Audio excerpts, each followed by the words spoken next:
This material is made available to you by or on behalf of the University of Melbourne under Section 113P of the Copyright Act 1968. It may be subject to copyright. For more information, visit the University Copyright website. The current time is about 10 minutes to 5 a.m. So I might be a bit slower than usual, but that probably will be a good thing because I normally talk way too quickly. So my subheading is the why and the how. I decided to have a bit of fun with my slides towards the end of the talk as well, because I tend to find, I think a lot of the times when my talks tend to be a bit dry. So I'm going to show you a few of my STEM toys that I have here at my own house. I just have to keep an eye on the time because I know how untimely I can be at times.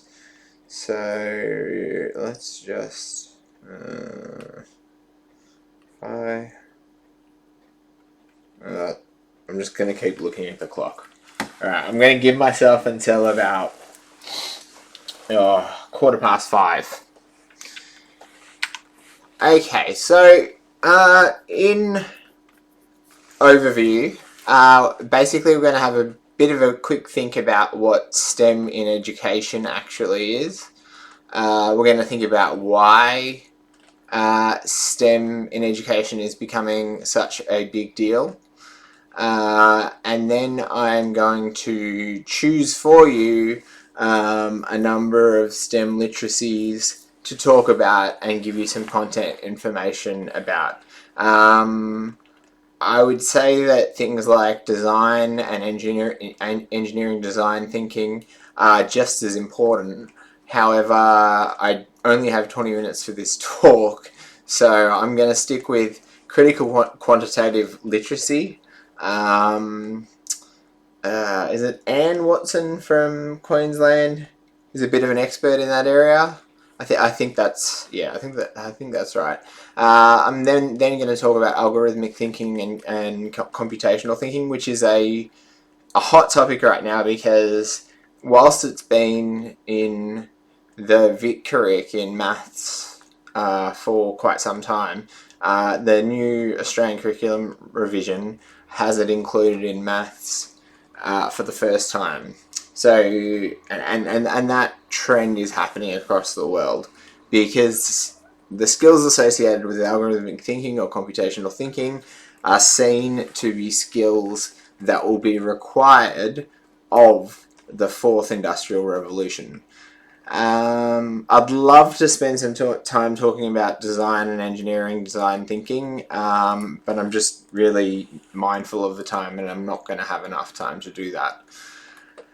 Like I said, I'm going to have a bit of fun. I'm just going to show you some of the equipment that I've got at my house, which will be fun. I put in there as a STEM literacy, which I think is really important, legitimate skepticism. In this day and age, one can be so easily led to unscientific beliefs and approaches. So a huge part of our job is to get that legitimate skepticism being developed in our students. Yeah, and then the last one is just understanding and being able to respond to genuine scientific questions. So if my daughter Lila was wandering along at school or whatever, and she was asked a question that had a basis in science, that she would have some ability to be able to articulate a response with evidence, which is, not the easiest thing in the world. But that is what we're looking at when we're thinking about STEM literacies, thinking about all of those things. Let's move on. So I guess I have to do the old why do we need STEM education thing.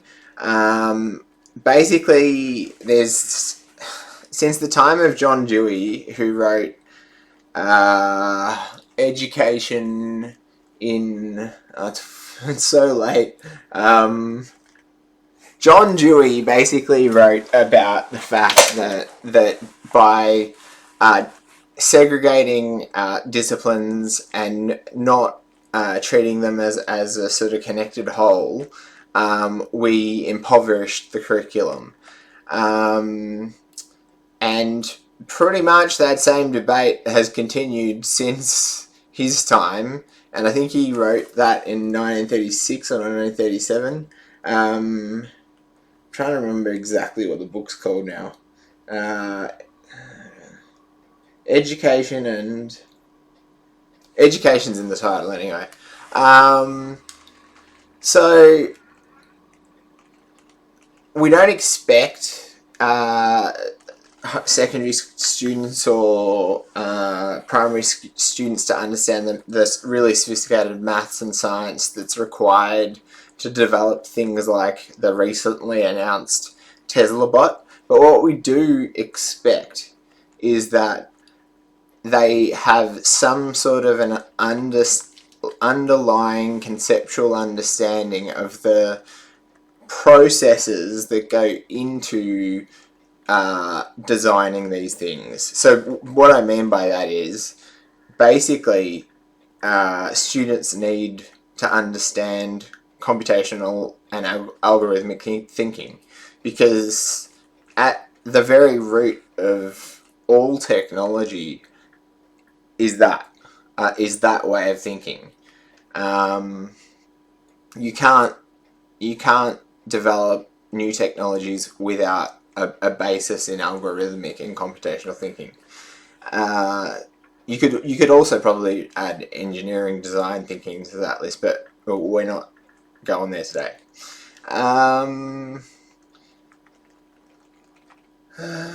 So STEM itself is a modern phenomenon. It's not much more than 15 years old. However, as I said before, ideas about bringing the curriculum together and teaching it in a much more sort of organic way have been around for at least 100 years.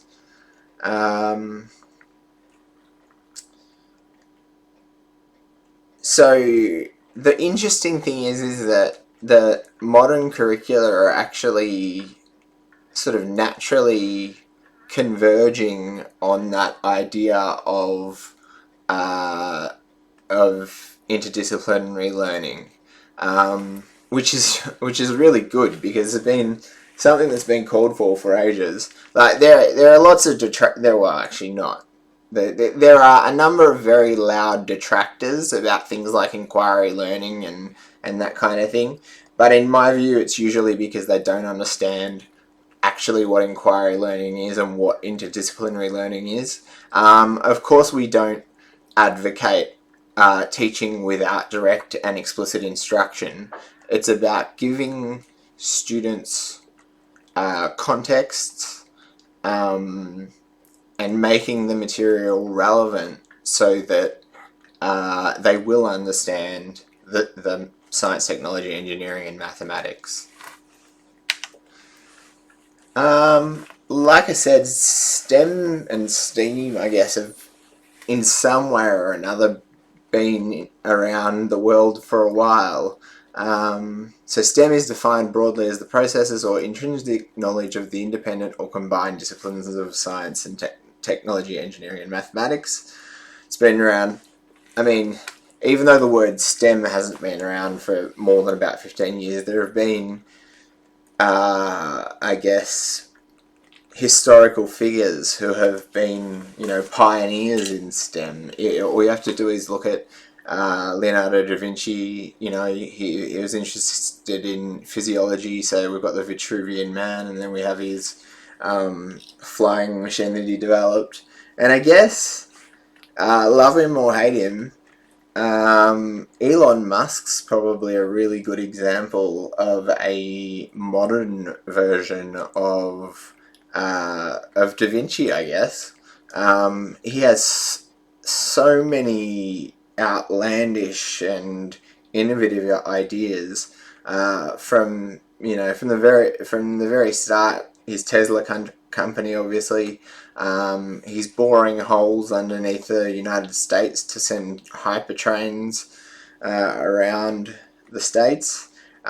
He is the head of SpaceX, whose whose major aim is to have a human presence on Mars in the next 10 or so years. So that's pretty crazy stuff. Starlink, which is a galaxy of satellites that he sent up into the atmosphere to basically mean that you can have high-speed internet literally anywhere in the world. You'll always be able to get a signal based on his Starlink system.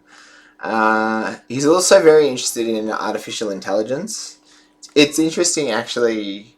Initially, he was like doing a lot of warning about artificial intelligence and saying, we've got to be really careful, you guys. If we do the wrong thing, we might end up with a real mess on our hands. But more recently, with his bionic robot,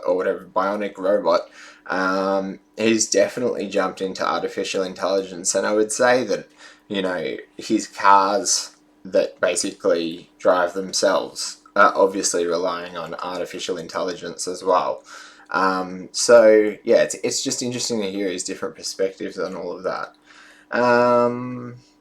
So these are all this forward-looking future where we're thinking about artificial intelligence. We're thinking about quantum computing. We're thinking about traveling to Mars, like all of these different things, and we're not talking sort of decades away. We're talking in the not too distant future. We need to have kids ready to go into these sorts of areas, and we do them a massive disservice when we don't really focus on these areas of the curriculum. The CEO said at AI Day that Tesla wanted to show that it's more than just an electric car company, and then progressed to announce that he wants to build a humanoid robot called TeslaBot. Musk described Tesla as already being the largest robotic company in the world, because of its vehicle's ability to see and understand the world around them, and then act on that information. The CEO believes that it makes sense for the company to use their major improvements in computer vision, but instead of applying it in a robot on 4 wheels like they usually do, Tesla plans to deploy these major developments in a humanoid robot. Okay, I think we'll leave it there. So that was a bit of a description of the humanoid robot that he's planning on building. Now I wanted to talk about, I think, the first of our STEM literacies, which is critical quantitative literacy. Jane Watson from Queensland, she's done heaps on this. And whilst I didn't actually reference her in what I've written here, I'm sure that a lot of her thoughts and ideas are contained in this slide. So students and in society and context need a much broader understanding of stats than the basic sorts of procedures that they would have been taught, 20, 30 years ago. The sort of thing where you'd be given a list of numbers and asked to work to calculate the mean, median, and mode. They need genuine, perplexing, complex challenges that will, at some point or another, involve many of those processes. And when they do involve those processes, that's the point at which the teacher is able to stop the class, bring them together, and engage in that direct and explicit instruction. So I just wanted to repeat that this idea that inquiry learning is teachers sort of just sitting on their email while the class does whatever they want. It's just ridiculous. It's an absolute travesty, and those sorts of comments are not helpful to anyone. So one place to get really to really develop, I guess, your sort of critical quantitative literacy is a website called Gapminder. I'm just going to check something.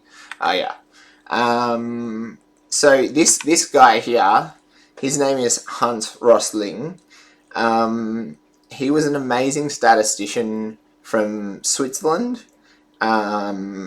Died too early from cancer, but he created this website, gapminder.org, to help everyone, I guess, be able to visualize statistics and understand statistics in a much more meaningful way.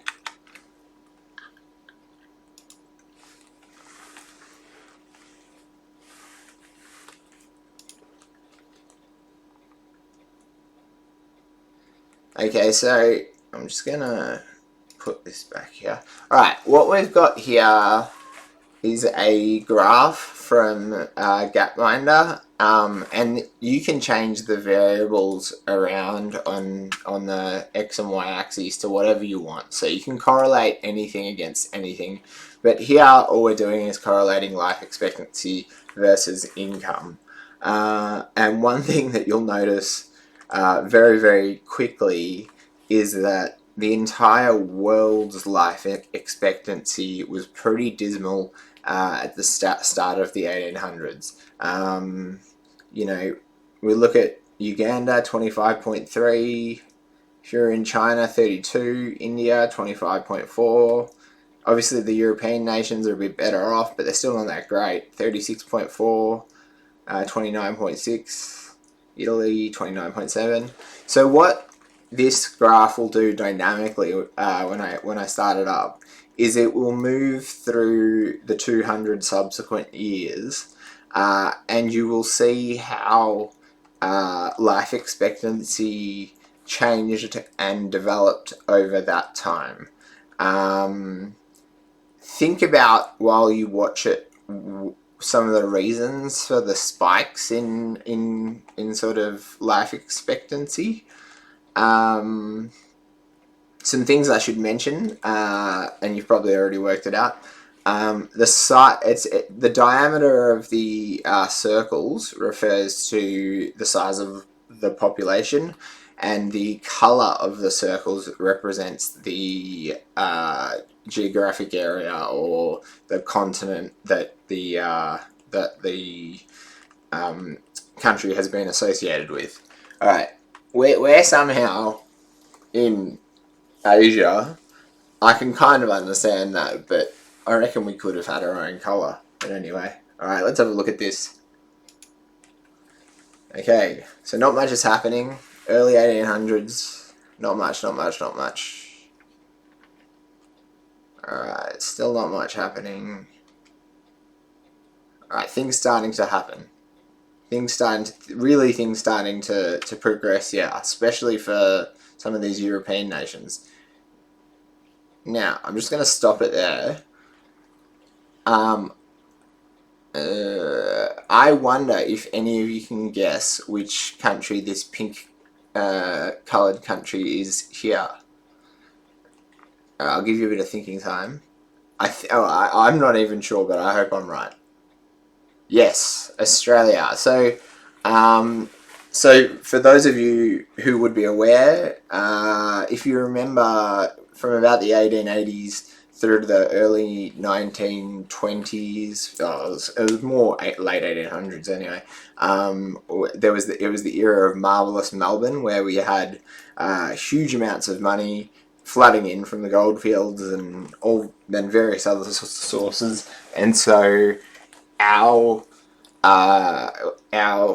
income was very, very good comparatively to the rest of the world.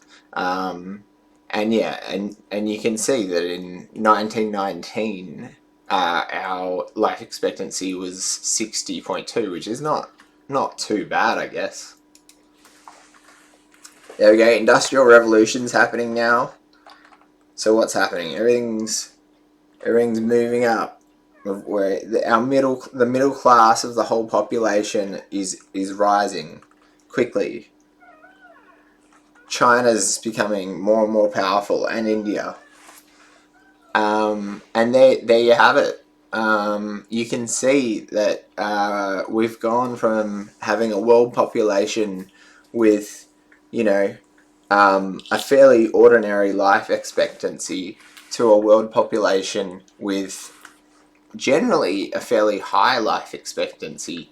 I mean, unfortunately, you still see the African countries trailing down behind. You still have the European countries up the top. You also have the United States there, which interests me because, I'd say that there's a lot of polarization that goes on there.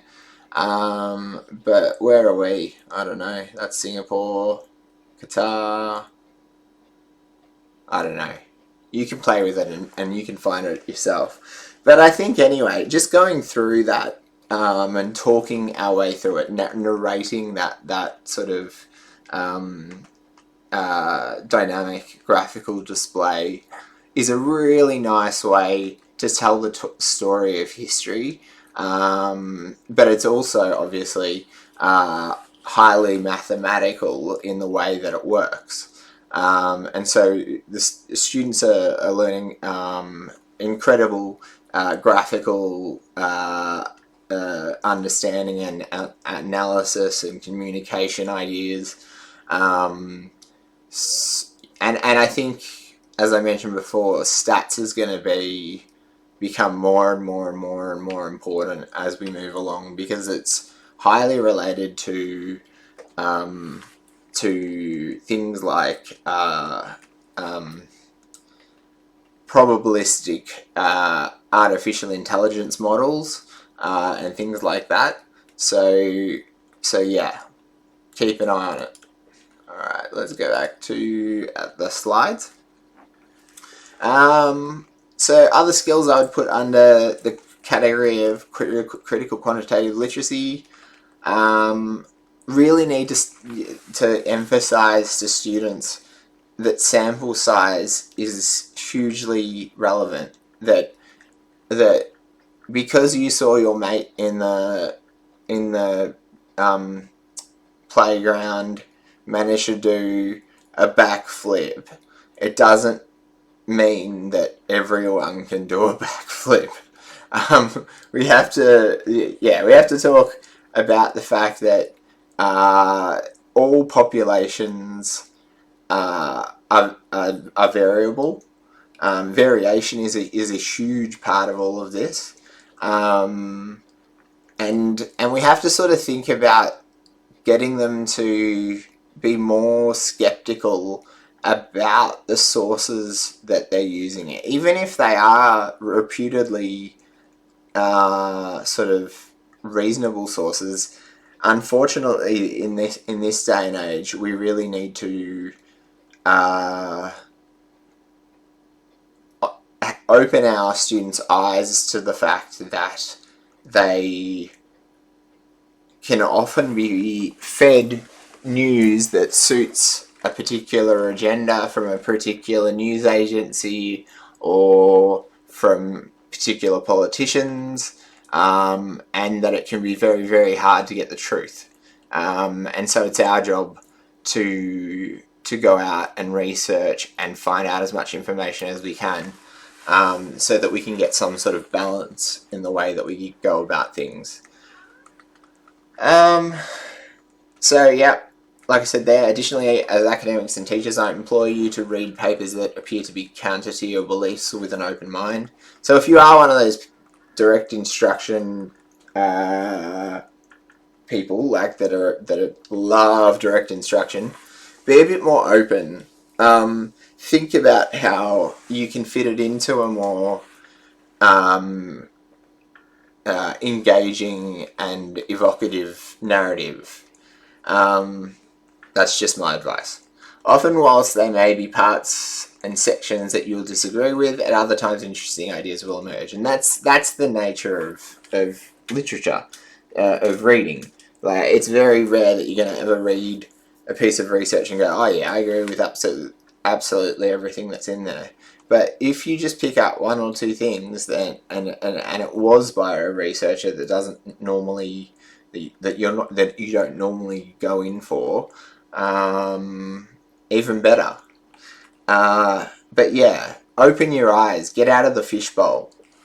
In research, you can be trapped in this fishbowl so easily because so often the same authors write together.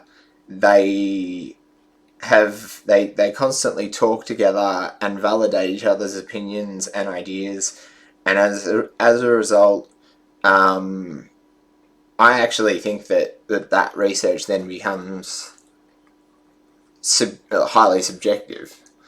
Also, this is not academic exclusive. It happens absolutely in teaching. Sometimes leadership will come in and they'll have a very strong opinion about a particular pedagogical practice, and they will put their foot down and say, this is what we need to do. That is not my belief about how good leadership works. My belief about how good leadership works is, if you do have a new principle, you spend some time finding out what the school's doing well at, what the school's not doing so well at, and then Then you work on sort of small projects to improve in the areas that have been identified as being slightly underwhelming. And the way that you work on those areas is by finding as much research as you can. And if you don't have access to research yourself that much, I'm always happy to take an email from someone that wants some research about any particular area. But yeah, so it's just really important that teachers, leadership, schools, I won't say departments, take a broad-minded approach, and don't think that because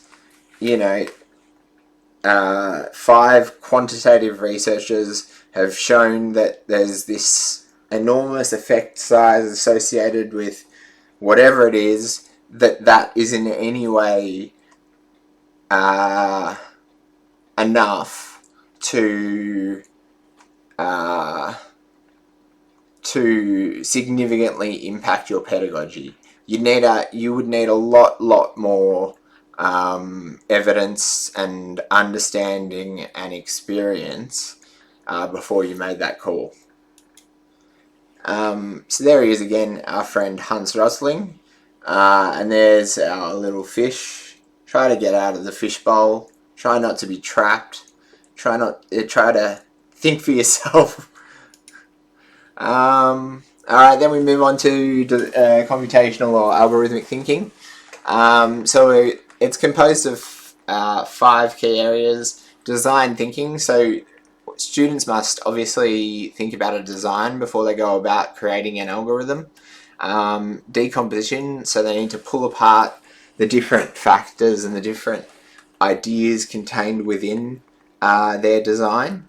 They need to look for patterns. Are there any clear patterns that they can identify that can make their work a lot more efficient?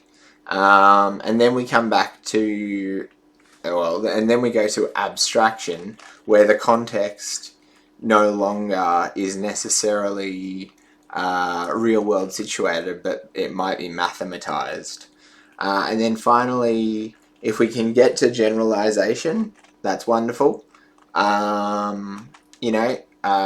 Max Stevens and I have written papers about getting students in primary school to come up with rudimentary proofs and things like that. Generalization is absolutely a goal that we should be working towards. This is just a slide that says basically that maths and digitech are linked. So I'll make these slides available. You can look at it when you want to, because I know I've talked for a fair bit now. Just looking at the new. This is an example of the new revision of the Australian curriculum. And so it has content descriptions as follows. Use computational thinking to create algorithms involving decisions to sort and classify shapes and objects. Experiment with using an algorithm represented as a flowchart to sort a collection of shapes and objects into 2- and 3-dimensional groups. So, I mean, it's actually, like, it's good that it's in there, but it's very, very prescriptive about sort of how you go about it. I don't know how I feel about that, but anyway, there you go. I'm just going to show you a few animations. This is Scratch. Most of you will be familiar with Scratch. Basically, what we want our students to get used to is being able to envisage and then narrate and then explain sort of what it is that's happening in their code. I've created 2 sets of code here. This code just returns our sprite here to his original position. The rest of it, well, you can have a guess about. Well, actually, no, it's in the title, so it's really not going to be that hard. He just basically creates a square.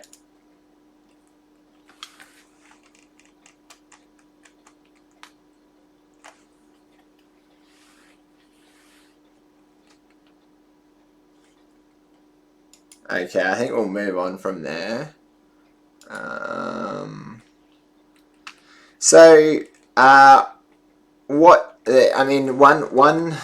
One really big thing that it's helpful to have students do, they do narrate that code, but then they make predictions about what the changes in variables will have to be in order to move to the next stage. So here we're creating a similar but larger square. So when the student narrates the code, it's very, very similar. However, there's one variable, one very important variable that's changed, which is the number of steps, the number of units that the sprite makes.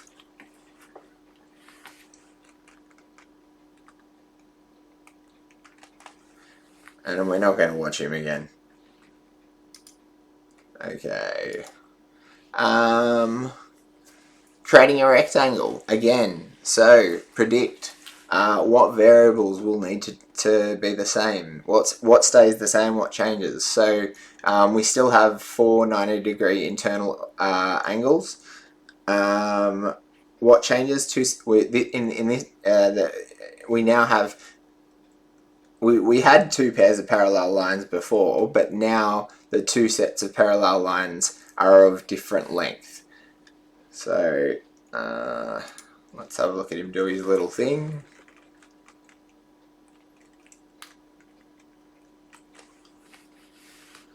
Okay, that'll do. Moving on. We don't need to create it. If you want to, you can think about how to create a rectangle with a different orientation. This is important. So I think a huge jump from the sort of stuff I was just showing you then to more sgoing more abstract thinking is the introduction of loops within coding. So we're going to have a look at some examples. There we go. Loops rely on recognition and creation of mathematical patterns, both repeating and growing. That's absolutely true. Patterns and number are the building blocks towards generalization and algebra. Absolutely true. You can use loops within loops, which allow for the use of rotation and angles to produce interesting geometric patterns, of which I may or may not show you a couple of examples. Alright, so we've got creating a pentagon here, and you'll notice there's quite a difference between the code that we've created here, and if I narrate it, it looks all similar until this point, but at this point it changes. What we have is like a bracket saying whatever's inside this bracket you need to do 5 times. So the sprite will do 5 72 exterior rotations and will move 100 steps.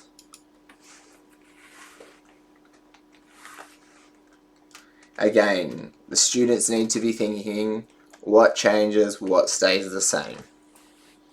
There's quite a lot that changes when we move to loops. We've done pentagon. I thought I'd just show you, how far you can go with this sort of stuff. This is a hot hectagon, which means a 100-sided figure. There's a few things that if you look at the code have changed here, more than just sort of the angle of rotation and that kind of thing. You'll see that there's only a wait period of 0.05 seconds, because if you had to wait 1 second in between, you'd be waiting for 100 seconds, which, you might be able to cope with, but a lot of people wouldn't enjoy that.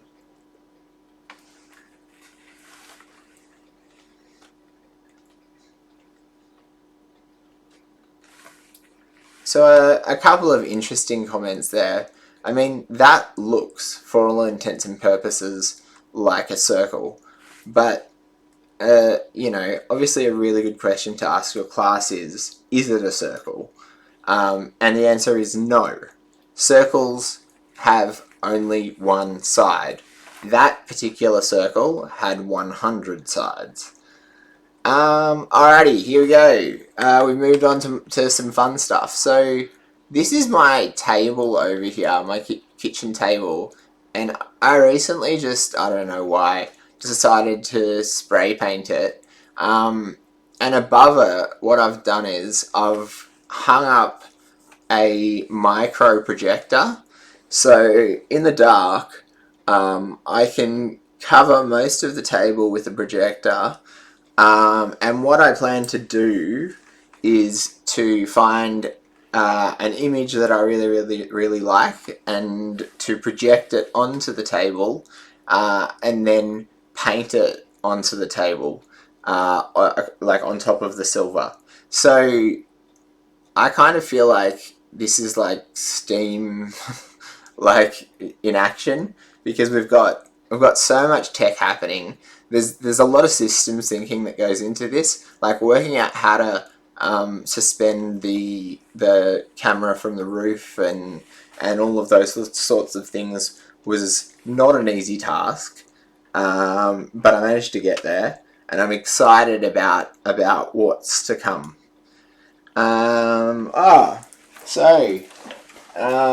Here's my little electrical friend. If I can find my...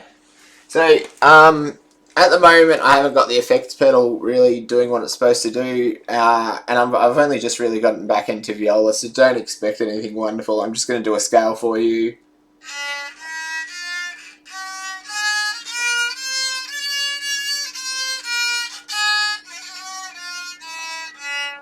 So you can see how awful that was. But that is an electrified viola, and you can,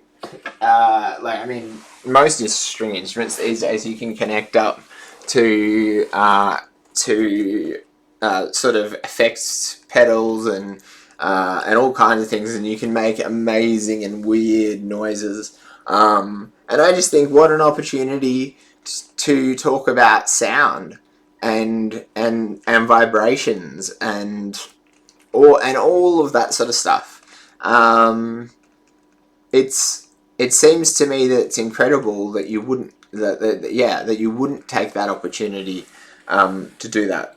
This picture here, I took it because it's my children's cupboard, and you can see they've got a Sphero rover here. They've got a robotic arm over here, and they've got a little rover that's based on an NVIDIA Jetson single board computer.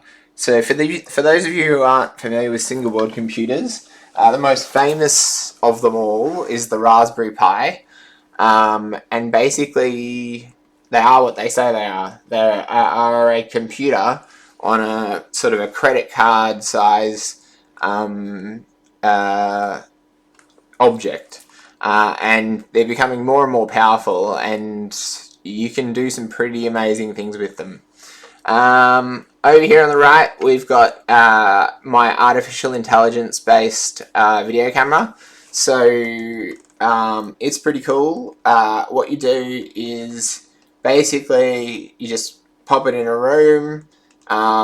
You can click on someone, and it will just track them around the room. It's a bit like surveillance. It sounds bad, but I used it for some research that I did, and I connected a lapel mic to the teacher as well. So as she wandered around the classroom, I was able to understand. I was able to hear her interactions with the students as well. And that was really, really helpful. Okay, so this is basically it's a fancy switcher. So I have a bunch of computers, believe it or not. Like I've got a Mac, a PC, I've got a couple of different varieties of Raspberry Pis. What this little gizmo allows you to do is basically, I mean, amongst a whole bunch of other things, it allows you to just click those buttons that you can see at the front to switch between the different devices. So if you're on a Zoom call, for example, and you want to show something from, the Raspberry Pi that you're using, you can just press a button and it'll pop up. It also you also buy solid state storage for it. So I've put 2 terabytes of solid state storage. So it can store a whole heap of data as well. It has a whole bunch of uses for videography as well, but that was not the purpose that I bought it for. But yeah, so that's that. Economics of STEM. Okay, so I know that money doesn't grow on trees, but sometimes we need to face facts and recognise that many current kids will have the STEM literacies that allow them a whole lot of opportunities, and many won't. We need to think about that. I think it's an issue of equity. I mean, in a major way. The kids who come from wealthier backgrounds will always have greater access to all of this sort of stuff. It's important to think laterally too, because, for example, I'm sure that not that many people think about string instruments when they're thinking about steam, and electrifying them and creating all kinds of strange bass frequencies and high-pitched frequencies and all of that sort of stuff. So instead of spending money on PL that you've probably heard before, I really encourage you and your schools to spend some money on some technology, but more importantly, have a professional learning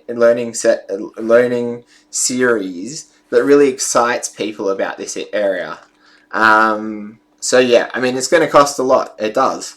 But, seeing the 50th literacy professional learning session about suffixes and prefixes is probably not always going to be that helpful either. I'm being too sarcastic. It's like it's now what time in the morning? It's now 5:30 in the morning, so I've gone too long as well. What I want is a revolution. I want critical quantitative literacy. I want algorithmic echo chambers gotten rid of. I want true teaching of science and mathematics, and that means not this list of processes to learn, but actually understanding that both science and mathematics are dynamic, changing subjects.